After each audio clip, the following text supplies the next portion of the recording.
Saudara sekalian, setiap perguruan memiliki tradisinya sendiri. Demikian juga kira-kira yang terjadi pada masa itu.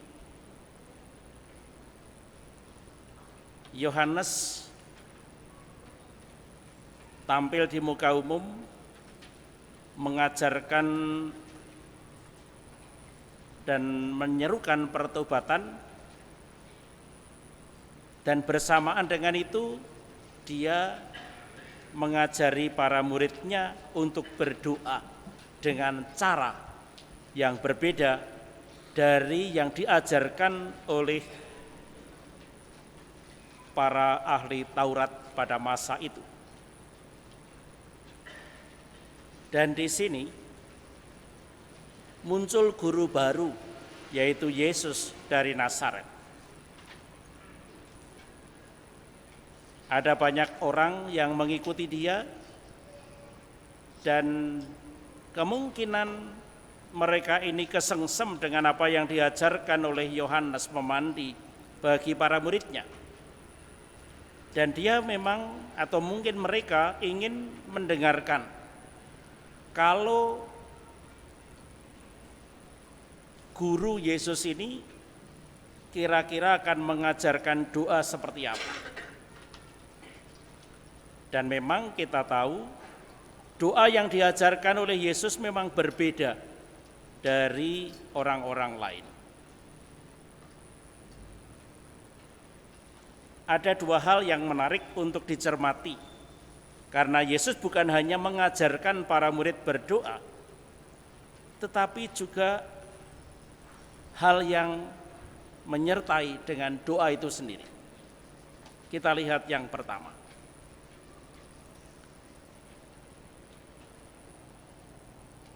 Tuhan, ajarilah kami berdoa sama seperti yang diajarkan oleh Yohanes kepada murid-muridnya. Dan Yesus memulainya, Bapa, dikuduskanlah namamu, datanglah kerajaanmu.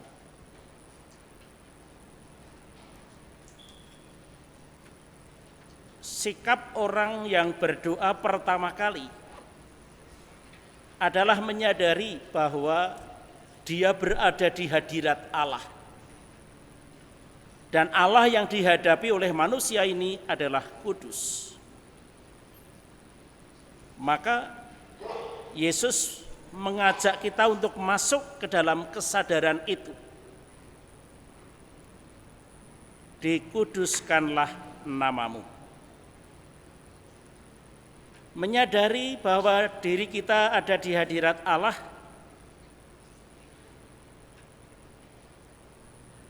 lalu kalimat kedua mengatakan, datanglah kerajaanmu.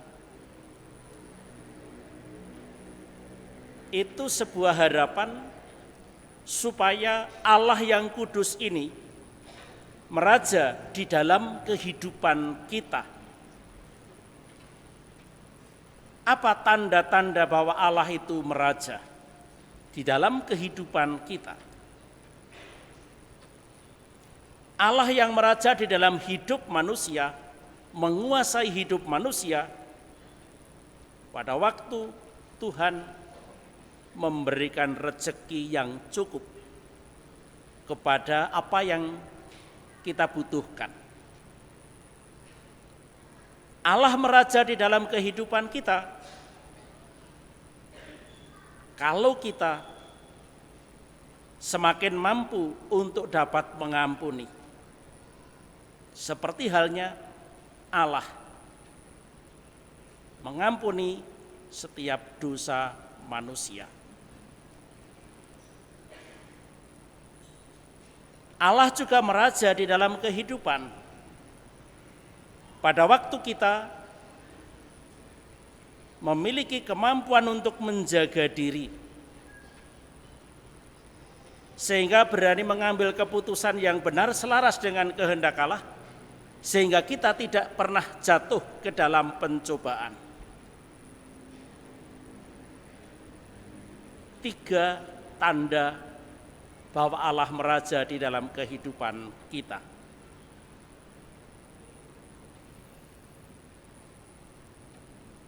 Gambar tentang Allah yang mengampuni, kita bisa melihatnya mulai dari catatan kitab Kejadian.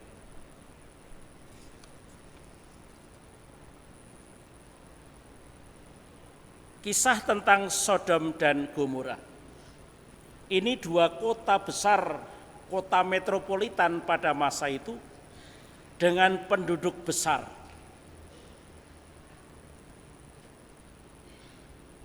Itu bukan hanya masyarakatnya yang banyak, tetapi juga jenis orang yang ada di sana. Segala macam orang, dari segala bangsa, segala model ada di sana. Maka di tengah kota Sodom dan Gomora dengan isi segala macam model orang, lalu di sini dicatat, sesungguhnya sangat berat dosanya. Itu artinya, mau menjumpai dosa model apapun ada di sana. Karena sekian banyak model orang.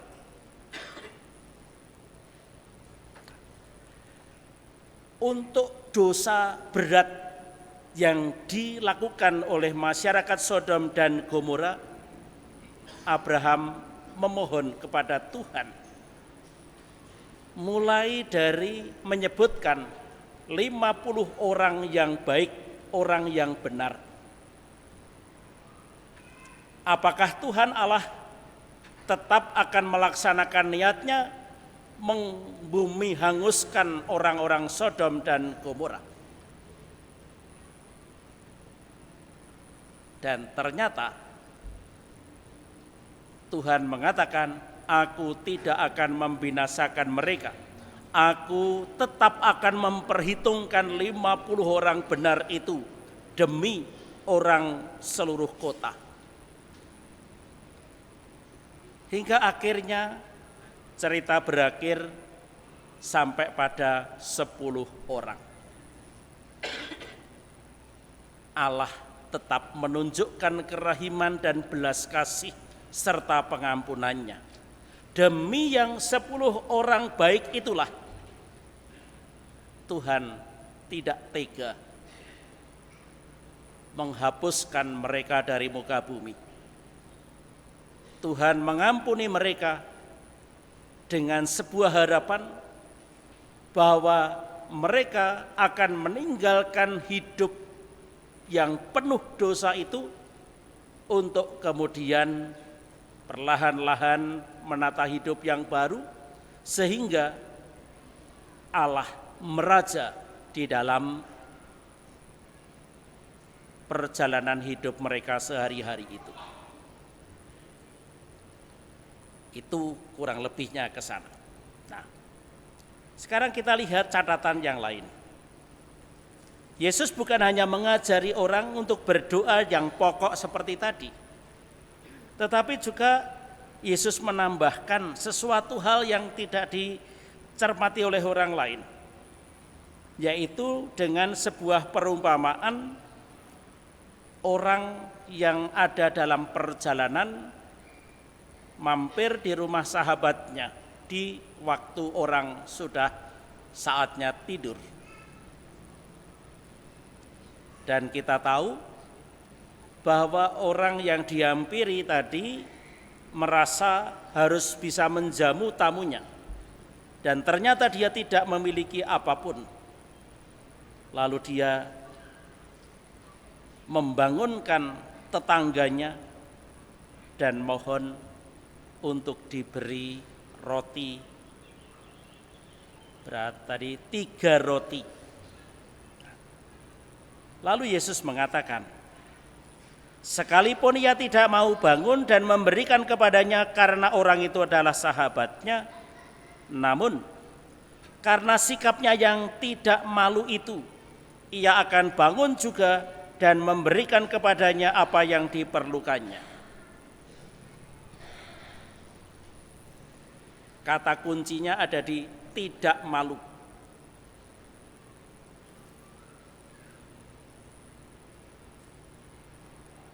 Orang ini dipuji oleh Yesus karena dia dijadikan contoh. Dan yang dipuji justru sikapnya yang tidak malu. Kita lihat sikap yang sama. Abraham berdoa atau mohon atau nyang-nyangan dengan Tuhan Allah, mulai dari angka 50 orang yang baik sampai 10 tadi, itu juga dalam posisi tidak malu. Abraham tidak malu untuk memohonkan pengampunan dari Tuhan untuk orang seluruh kota. Itu artinya Abraham tidak pernah berpikir untuk dirinya sendiri. Abraham dinilai sebagai orang yang benar, menjadi teladan dalam iman. Salah satunya juga karena faktor ini. Dia menjadi teladan orang beriman karena dia memohonkan untuk orang lain. Dan dia memohon itu sungguh-sungguh supaya orang lain selamat. Jangan sampai orang lain itu binasa. Jadi sikap tidak malu yang dipuji oleh Yesus itu bukan karena orang itu orang duwe isin untuk dirinya sendiri, tidak. Tetapi dia berjuang untuk orang lain. Dan mereka tidak memperalat orang lain itu. Sikap tidak malu muncul dalam diri Abraham maupun dalam contoh Yesus tadi. Karena sikap itu mau menunjukkan bahwa orang itu yakin sepenuhnya. Yakin, pertama-tama yakin akan apa yang dimohon itu baik. Yang kedua, yakin bahwa yang dimohon itu untuk kebaikan orang lain. Dan yang ketiga, yakin bahwa Tuhan akan mengerti. Yang dimohon itu bukan untuk dirinya sendiri, bukan karena dia egois, bukan karena dia tidak memikirkan orang lain. Jadi yakin bahwa Tuhan akan memberi yang terbaik. Yang ketiga, tidak malu itu juga dapat diartikan bahwa baik Abraham maupun yang dicontohkan dalam perumpamaan Yesus tadi, orang tidak malu karena dia menunjukkan kegigihannya. Dia tidak berhenti sebelum yang dimohonkan itu dituruti.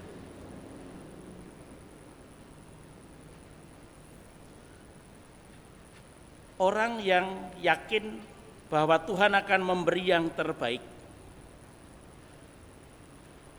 Dan saya atau kita mohon kepada Tuhan tanpa henti. Ini sebenarnya mau menunjukkan juga bahwa kita tidak berdoa hanya pada waktu butuh. Tanpa henti berarti sebuah irama dalam kehidupan. Orang yang berdoa tanpa henti di dalam hidupnya itu berarti doa menjadi bagian dari irama hidup itu sendiri. Kalau doa menjadi bagian dari irama hidup berarti saya memberikan waktu untuk Tuhan. Saya selalu mengingat bahwa Tuhan hadir di dalam hidupku. Saya mengingat Tuhan itu berarti juga saya mengingat diriku itu siapa. Itu tandanya orang yang berdoa. Berbeda dengan orang yang berdosa. Tanda orang terikat dengan Tuhan karena dia ingat. Sebaliknya, Yang disebut dosa itu apa? Dosa itu adalah saat manusia lupa bahwa dia punya Tuhan, lupa bahwa dia memiliki sesama, dan bisa jadi juga dia lupa pada dirinya sendiri. Maka yang dibutuhkan dari kita adalah ingat. Jadi tidak malu berarti berdoa tanpa henti, berdoa tanpa henti berarti memberi waktu, dan memberi waktu berarti ingat. Selalu ingat. Saudara-saudara, ini catatan yang penting untuk kita semua dari Yesus. Jadi kita diharapkan berdoa bukan hanya inti doanya bagaimana, tetapi juga termasuk di dalamnya adalah sikap doa yang benar menurut Yesus. Dan memang entah bagaimana, kalau kita memberi waktu untuk doa di dalam kehidupan ini bukan pada waktu kita butuh. Artinya, entah doa saya dikabulkan atau tidak oleh Tuhan, entah saat ini, entah nanti, saya tidak berubah menjadi mutung. Saya tidak berubah menjadi tidak percaya atau bahkan mungkin mengumpat. Sikap doa yang benar dan baik adalah bukan hanya memberi waktu, tetapi pada akhirnya juga saya akan selalu dapat menemukan kesempatan untuk bersyukur kehadirat Tuhan. Dan itulah yang ingin disampaikan oleh Yesus. Kalau saya senantiasa memberi waktu dan senantiasa bisa bersyukur, saat itulah kerajaan Allah akan datang. Dan karena kerajaan Allah datang atau Allah meraja di dalam kehidupan, maka rasa cukup itu senantiasa akan meliputi hati kita. Karena kita selalu bisa bersyukur kehadirat Tuhan dan kita tahu diri kita, maka pada akhirnya juga kita akan lilo legowo untuk mengampuni orang lain yang menyakiti hati. Saudara-saudara, mari kita mohon rahmat dan berkat Tuhan supaya syarat-syarat doa yang disampaikan oleh Yesus itu akhirnya juga terinternalisasi di dalam darah dan daging kita. Kita berdiri meneguhkan iman kita dengan syahadat para rasul.